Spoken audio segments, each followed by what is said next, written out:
Hi friends, मुलंसुद्धा आवडीने आठवड्यातून 2 वेळेस मागतील असे पौष्टिक, कुरकुरीत आणि खुसखुशीत मस्त असे डोसे आणि उत्तप्पा कसा बनवायचा ते आपण आज या व्हिडिओमध्ये बघणार आहोत. तर अगदी पौष्टिक. तर 2 वाटी तांदूळ घेतले, मुगाची सालसहित डाळ घेतली, मसुराची डाळ घेतली, हरभरा घेतला आणि उडदाची डाळ घेतली. हे सर्व डाळी आणि तांदूळ आपण एकत्र भिजू घालून घेणार आहोत 6 तासासाठी. तुम्ही रात्रभर जरी भिजवलं ना तरी चालेल. आता मी हे सर्व डाळी आणि तांदूळ छान स्वच्छ असे 3 पाण्याने धुवून भिजत घालणार आहे. कारण मी सोडा वगैरे वापरणार नाही आहे. त्याच्यासाठी तुम्ही सोडा वगैरे वापरणार असाल किंवा रात्री भिजत घातलं आणि सकाळी इन्स्टंट असे दळून लगेच डोसे जर बनवले ना तर खूप छान होतात.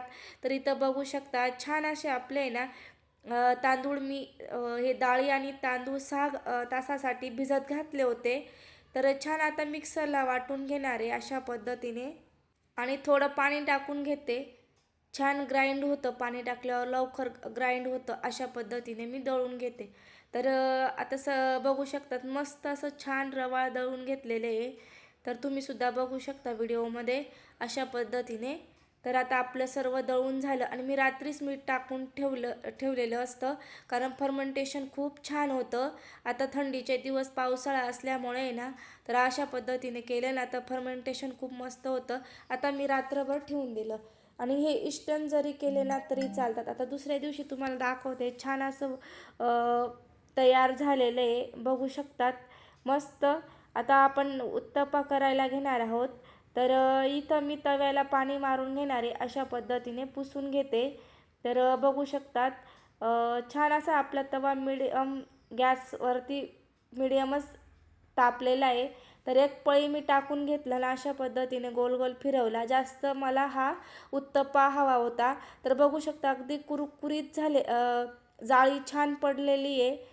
तर सॉफ्ट लागतो खाण्यासाठी आणि मी लहान मुलांच्या डब्याला देते. कारण जर आपण डोसा जर टिफिनला दिला ना तो वातड होतो आणि कुरकुरीत पण राहत नाही, मग मुलं आवडीने खात नाही. तर त्यांच्यासाठी असा उत्तप्पा मी बनवला. मस्त असा जाळीदार उत्तप्पा तयार झालेला आहे. तर बघू शकता, तर कलरसुद्धा किती छान आलेला आहे. अशा पद्धतीने तुम्ही टिफिनसाठी उत्तप्पा बनवा. आता मी तुम्हाला दाखवते मस्त असा डोसा. तर डोस्याला सुद्धा तर आता आपण तव्यावरती पळीने एक पळी टाकून घेतली. एकाच डायरेक्शनने गोल गोल असा गोल गरगरीत मस्त असा डोसा टाकून घ्यायचा. आता वरचं जे ओलावा आहे तोपर्यंत जाऊ द्यायचं. त्याच्यानंतर तेल टाकून घ्यायचं. अजून 1 मिनिट थांबायचं. तर लाल कुरकुरीत होईपर्यंत छान होऊ द्यायचं आणि त्याच्यानंतर आपण दुसरी साईड पलटून घ्यायची. तर बघू शकता. आणि हा कलर आपण जो हरभरा टाकला होता ना त्याच्यामुळे कलर पण येतो आणि कुरकुरीतपणासुद्धा येतो.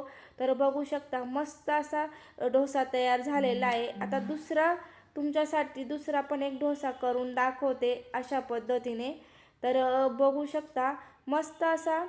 आता याच्यावर जी पुडी चटणी असते ना इडलीसोबत खातो ती चटणी मी टाकून घेतली.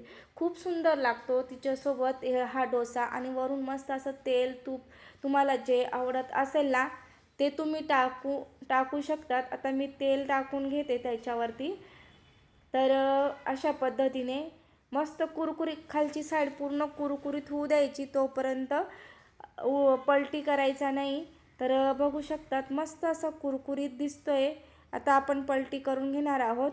तर छान असा कुरकुरीत झालेला आहे. तर मस्त डोसे आपले रेडी झालेले. तुम्हीसुद्धा हा सकाळी मुलांना टिफिनसाठी, नाश्त्यासाठी किंवा रात्रीच्या जेवणासाठी छान असा बेत करू शकतात. जर तुम्हाला माझा व्हिडिओ जर आवडला असेल तर लाईफ इज यमी या यूट्यूब चॅनलला लाईक, शेअर आणि सबस्क्राईब करायला विसरू नका. धन्यवाद. तर बघू शकता किती कुरकुरीत झाला आहे.